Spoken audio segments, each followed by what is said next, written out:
Sebelum kita lanjutkan dialog, kita akan melihat panduan penyembelihan hewan kurban yang aman di masa pandemi COVID-19.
Kita lanjutkan perbincangan pemirsa masih dengan Pak Ari dan juga Pak Asrorun. Ini dua-dua narsum saya ini sedang berkegiatan, masih beraktivitas nih di weekend ini.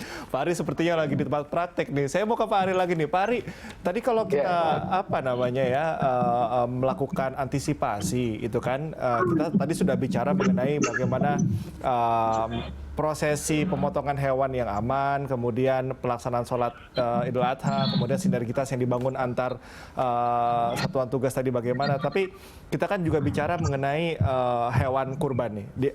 Mereka kan ada di tempat penjualan, diperdagangkan, kemudian juga dikirim dan rata-rata juga khusus Jakarta ini dari luar Jakarta. Nah, bagaimana memastikan bahwa pola-pola tersebut sampai ke penjualan, kemudian sampai nanti penyembelihan ini aman begitu, Pak Ari?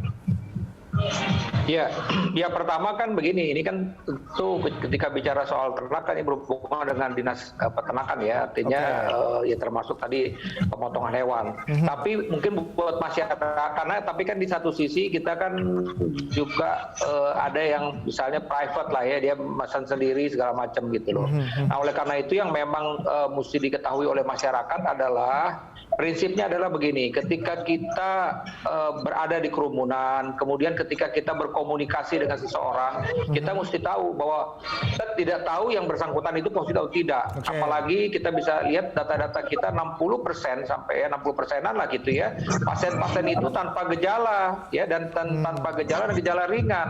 Ini yang harus diantisipasi. Artinya ketika kita berkomunikasi dengan pihak penjual ya, kemudian juga mungkin yang mendistribusikan, itu tetap mesti konsisten, baik yang menjual maupun yang mengirim barang atau yang menerima, itu kita mesti konsisten untuk menjaga jarak dan juga menggunakan masker, itu intinya. Dan itu memang dikembalikan lagi kepada masing-masing dari kita gitu loh. Saya melihat gini, ada beberapa masjid lah gitu ya, yang misalnya disampaikan bahwa ini nanti akan kami dalam bentuk akan dibuat pengalengan, rendang segala macam lah gitu. Artinya kan tadi mungkin dipotongnya di tempat potongan hewan, kemudian langsung di packing dan langsung didistribusikan. Nah itu ada model-model seperti begitu ya. Tapi sebagian juga kan, kalau mohon maaf nih, kalau di daerah gitu, di daerah-daerah perkampungan segala macam, rasanya mereka masih tetap mempertahankan gitu loh. Tapi sekali lagi kita mesti ingat, di mana ada kerumunan, disitulah potensi terjadinya penularan. Itu yang mesti dimaklumi oleh kita semua gitu. Oke, saya mau ke Pak Asrorun. Pak Asrorun, tadi seperti yang disebutkan juga oleh Pak Ari, bahwa yang harus diperhatikan juga adalah kerumunan. Kemudian tadi juga saya sempat membahas mengenai lalu lintas dari hewan kurban ini. Nah, kalau dari MUI sendiri bagaimana untuk persyaratan atau kriteria dari hewan kurban itu sendiri, apakah sama atau ada beberapa perbedaan atau khusus untuk hewan kurban ini di masa pandemi ini, Pak Asrorun? Ya, terima kasih ya. Ada ketentuan umum yang dipersyaratkan untuk kepentingan ibadah kurban ini. Nah, itu yang pertama jenis ternaknya ya. Jenis ternak itu sudah definitif, yaitu unta, kemudian sapi atau kerbau, serta kambing atau domba. Nah, kadang-kala orang berpikir di tengah kondisi wabah COVID-19 ini telah melahirkan masyarakat miskin baru ya, akibat jobless. Kemudian dampak yang ditimbulkan tidak hanya dampak kesehatan, tetapi juga dampak ekonomi.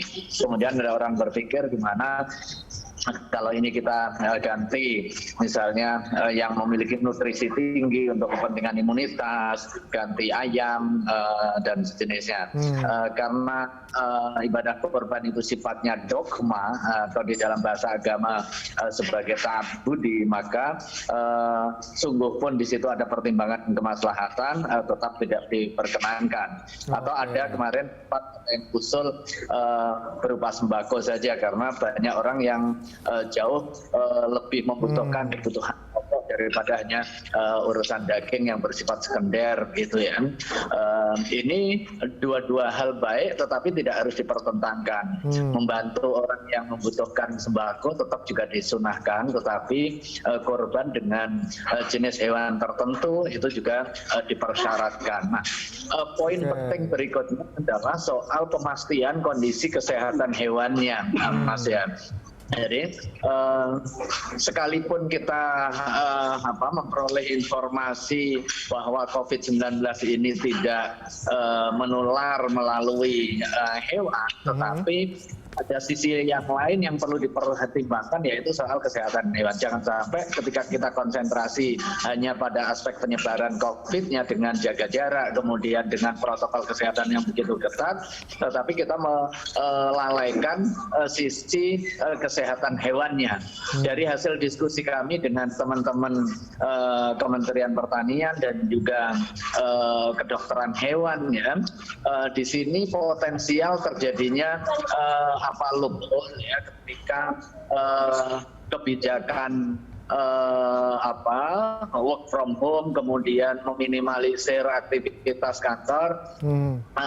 Banyak relawan yang biasanya di hari normal ini berkontribusi di dalam melakukan inspeksi dan juga pemeriksaan kesehatan hewan, bisa teman-teman mahasiswa kedokteran, kemudian kedokteran hewan dalam hal ini, kemudian para dokter. Nah, ini ada keterbatasan sumber daya dan juga keterbatasan akses.